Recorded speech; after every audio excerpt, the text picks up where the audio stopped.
Welcome back to നോട്ട്സ്ബോഗ്. ഇന്ന് നോട്ട്സ്ബോഗിൽ നമ്മൾ discuss ചെയ്യാൻ പോകുന്നത് ചൈനീസ് റെവല്യൂഷനെ കുറിച്ചിട്ടാണ്. നമ്മുടെ സോഷ്യൽ സയൻസിലെ ഫസ്റ്റ് ചാപ്റ്റർ ആയിട്ടുള്ള revolutions that influenced the world എന്ന ചാപ്റ്ററിലെ ലാസ്റ്റ് ടോപ്പിക്കാണ് ചൈനീസ് റെവല്യൂഷൻ.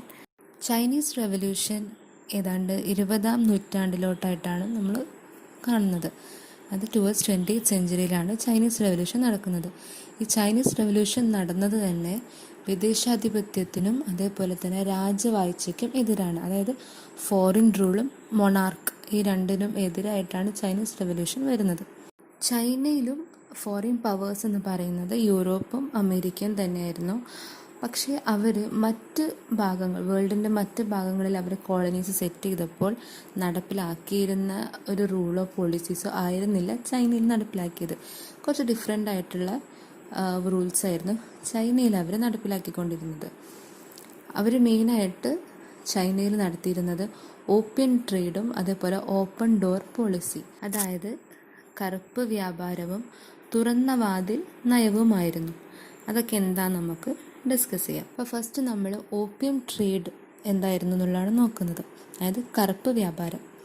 ഇപ്പോൾ ചൈനയിലെന്ന് വെച്ചാൽ ചൈനീസ് സിൽക്ക് വളരെ ഫേമസ് ആണ്.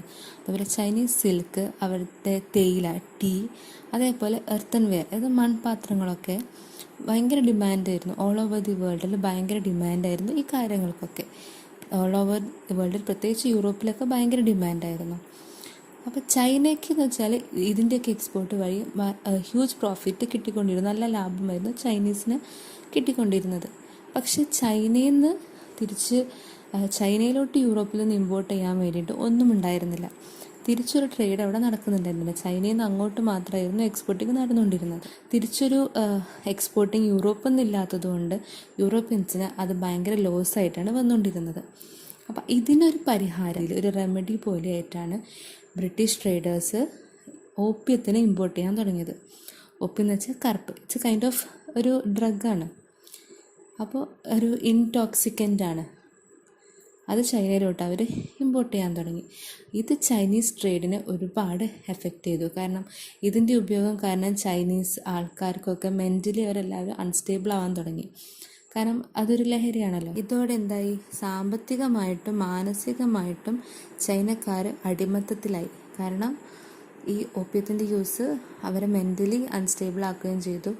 അപ്പോൾ മെൻ്റലി അൺസ്റ്റേബിൾ ആയിക്കഴിഞ്ഞാൽ ഇവരുടെ ബാക്കി കാര്യങ്ങളൊക്കെ അവിടെ എഫക്റ്റ് ആവുകയാണ്. അപ്പോൾ ഇവരുടെ എക്സ്പോർട്ടിങ്ങും കാര്യങ്ങളൊക്കെ എഫക്റ്റായി. അങ്ങനെ എക്കണോമിക്കലി അവർ വീക്കാവാൻ തുടങ്ങി. അതാണ് ഓപ്പിയം ട്രേഡ് എന്ന് പറയുന്നത്. ഓപ്പൺ ഡോർ പോളിസി, തുറന്ന വാതിൽ നയം, അതെന്താണെന്നുള്ള നമ്മൾ പറയാൻ പോകുന്നത്. ഇപ്പോൾ 19ാം നൂറ്റാണ്ടിൻ്റെ അവസാനത്തോടടുപ്പിച്ചിട്ട്, അതായത് 19th സെഞ്ച്വറിയുടെ എൻഡ് ആയപ്പോഴേക്ക് തന്നെ ഒരുപാട് യൂറോപ്യൻ രാജ്യങ്ങൾ ചൈനയിൽ വ്യാപാരാനുകൂല്യങ്ങൾ കരസ്ഥമാക്കി. അതായത് ട്രേഡിനുള്ള പ്രിവിലേജുകളൊക്കെ അവർക്ക് കിട്ടിത്തുടങ്ങി, അഡ്വാൻറ്റേജ് കിട്ടിത്തുടങ്ങി. അവരവരുടേതായിട്ടുള്ള ഒരു സ്ഥാനം അവിടെ പിടിച്ചെടുത്തു. പക്ഷെ ആ സമയത്ത് അമേരിക്ക ചൈനയെ അധികം ശ്രദ്ധിച്ചിട്ടുണ്ടായിരുന്നില്ല. അതുകൊണ്ട് തന്നെ ചൈനയിൽ അമേരിക്കയ്ക്ക് ഈ ഒരു ആനുകൂല്യങ്ങളൊന്നും ലഭിച്ചില്ല ട്രേഡിനുള്ള. ഇങ്ങനെ വന്നപ്പോഴാണ് അമേരിക്കയിലെ അപ്പോഴത്തെ സ്റ്റേറ്റ് സെക്രട്ടറി ആയിരുന്ന ജോൺ ഹേയ് ഒരു പോളിസി പ്രഖ്യാപിക്കുക. അതാണ് ഈ ഓപ്പൺ ട്രേഡ് പോളിസി. അപ്പോൾ ഈ ഒരു ട്രേഡ് പോളിസി വെച്ചിട്ട് അമേരിക്ക അവിടെ ആർഗ്യൂ ചെയ്തത് അല്ലെങ്കിൽ വാദിച്ചതെന്ന് പറയുന്നത് എല്ലാ രാജ്യങ്ങൾക്കും ഈക്വൽ റൈറ്റ്സും ഈക്വൽ ഓപ്പർച്യൂണിറ്റീസും ചൈനീസ് മാർക്കറ്റിൽ കിട്ടണം എന്നുള്ളൊരു ആർഗ്യുമെൻ്റാണ് ഈ ഒരു ഓപ്പൺ ട്രേഡ് പോളിസിയിലൂടെ ജോൺ ഹേയ് മുന്നോട്ട് വെക്കുന്നത്. അതുകൊണ്ട് തന്നെ ചൈന ഡിവൈഡ് ചെയ്തു. Chinese market divided into different regions. ഓരോ കൺട്രീസിന് കൺട്രോൾ ചെയ്യാൻ വേണ്ടിയിട്ട് ചൈനയെ ഡിഫറെൻറ്റ് റീജിയൻസ് ആയിട്ട് തന്നെ ഡിവൈഡ് ചെയ്തുകൊണ്ട് തുടങ്ങി.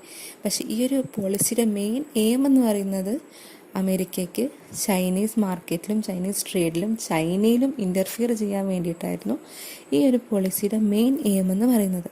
അപ്പോൾ ഇതാണ് ഓപ്പൺ ട്രേഡ് പോളിസി. ചൈനയിൽ ആ സമയത്ത് ഭരിച്ചിരുന്നത് മാഞ്ചു ഡൈനാസ്റ്റി ആയിരുന്നു.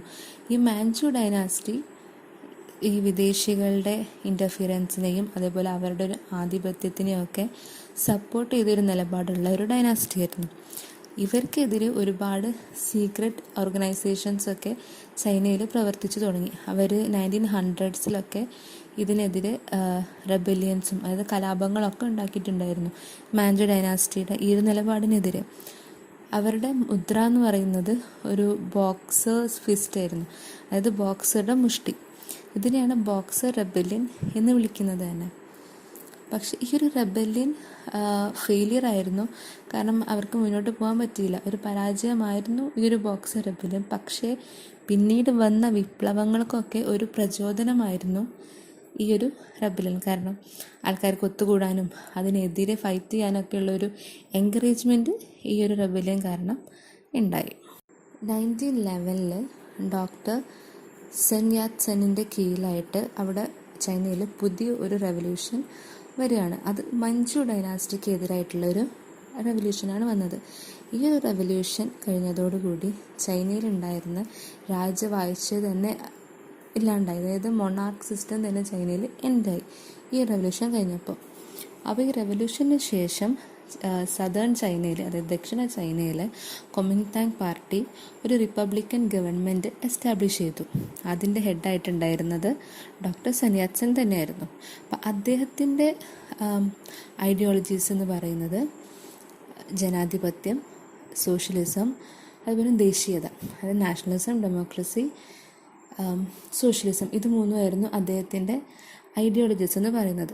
അപ്പോൾ നാഷണലിസത്തിനെ കൊണ്ട് അദ്ദേഹം ഉദ്ദേശിക്കുന്നത് എന്താണെന്ന് വെച്ചാൽ ചൈനയിലുണ്ടായിരുന്ന മൊണാർക്കി, മഞ്ചു മൊണാർക്കിനെയും അതേപോലെ എല്ലാ ഇമ്പീരിയൽ പവേഴ്സിനെയും എക്സ്പെൽ ചെയ്യുക എന്നുവെച്ചാൽ മഞ്ചു രാജവംശത്തെയും ബാക്കിയുള്ള സാമ്രാജ്യ ശക്തികളെയും ഒക്കെ പുറത്താക്കുക എന്നുള്ളതായിരുന്നു നാഷണലിസം കൊണ്ട് അദ്ദേഹത്തിൻ്റെ ഐഡിയോളജി ഉണ്ടായിരുന്നത്.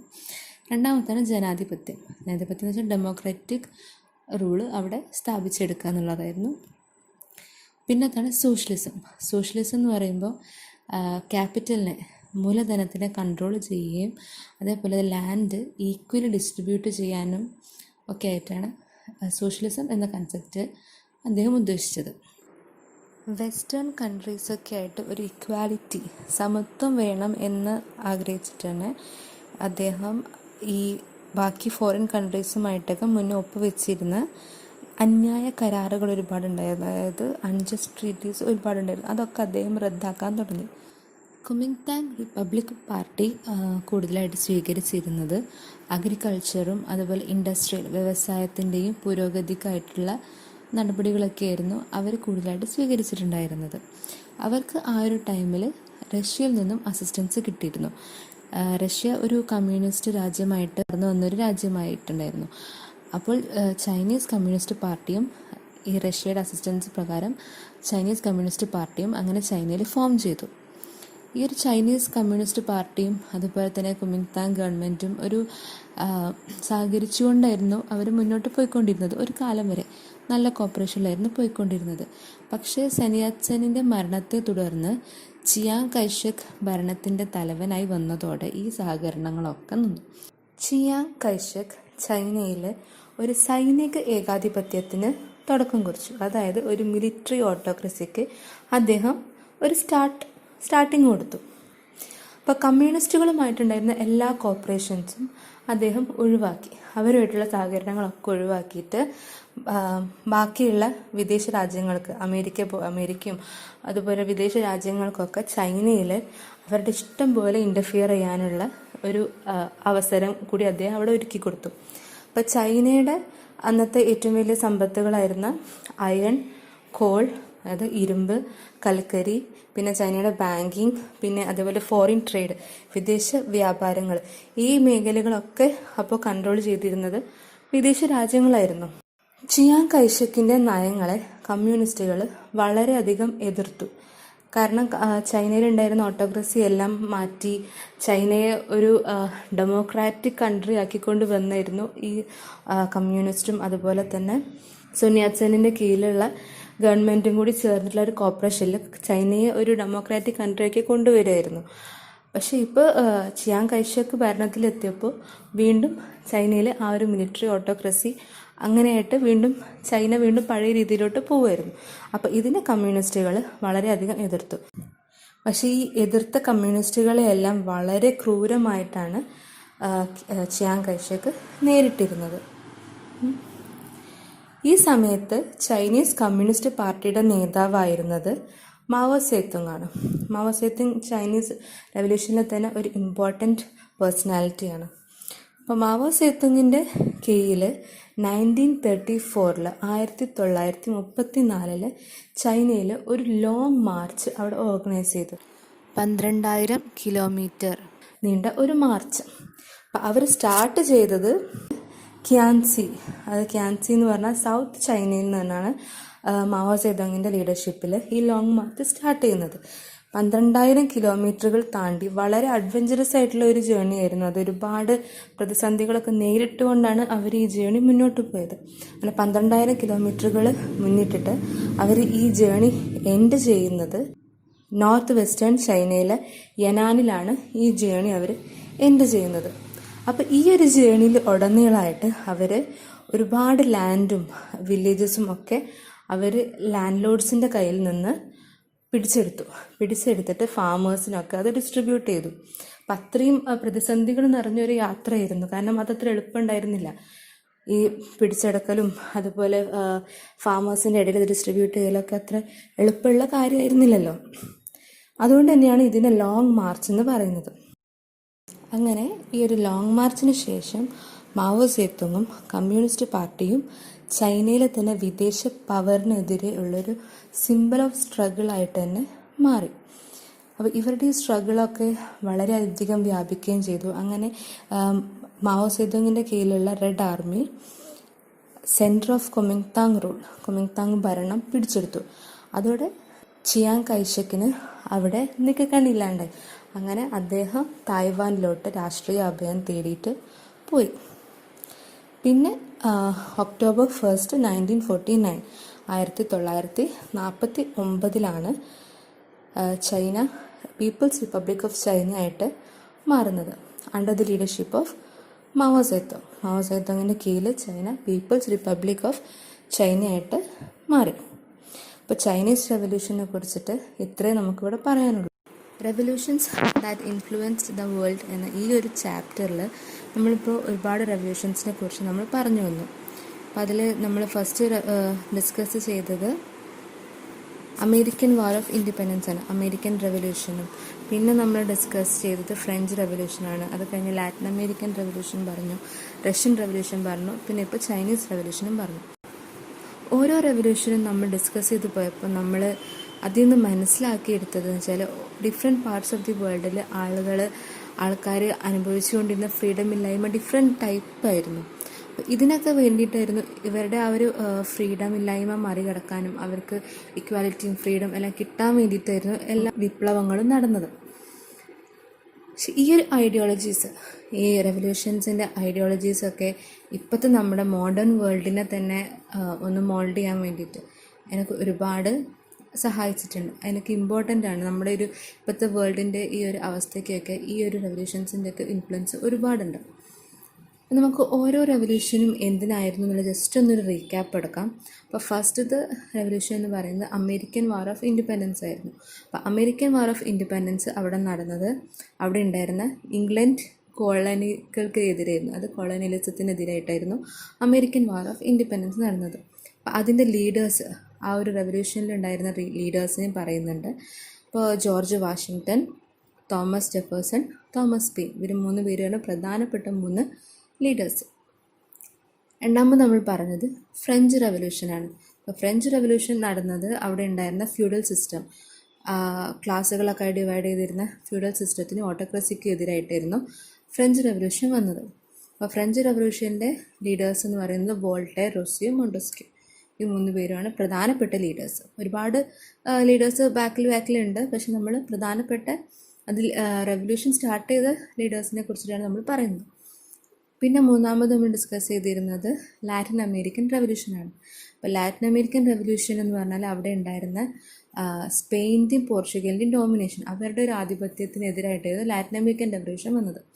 അപ്പോൾ അതിൻ്റെ ലീഡേഴ്സ് എന്ന് പറയുന്നത് Francisco Miranda, Simon Bolivar, Jose de San Martin. അപ്പോൾ ഇവരൊക്കെയായിരുന്നു ലാറ്റിൻ അമേരിക്കൻ റെവല്യൂഷൻ്റെ ലീഡേഴ്സായിട്ട് വന്നത്. പിന്നെ നാലാമത് നമ്മൾ ഡിസ്കസ് ചെയ്തിരുന്നത് റഷ്യൻ റെവല്യൂഷനാണ്. അപ്പോൾ റഷ്യൻ റെവല്യൂഷന് അവിടുത്തെ മൊണാർക്കിയും അതുപോലെ ഫ്യൂഡലിസത്തിനും എതിരായിട്ടായിരുന്നു റഷ്യൻ റെവല്യൂഷൻ മുന്നോട്ട് വന്നത്. അപ്പോൾ Russian revolution leaders Vladimir Lenin, Alexander Kerensky, Trotsky ഇവരൊക്കെയായിരുന്നു റഷ്യൻ റവല്യൂഷൻ്റെ മെയിൻ ലീഡേഴ്സ് എന്ന് പറയുന്നത്. പിന്നെ ലാസ്റ്റ് നമ്മളിവിടെ ഡിസ്കസ് ചെയ്തത് ചൈനീസ് റവല്യൂഷനാണ്.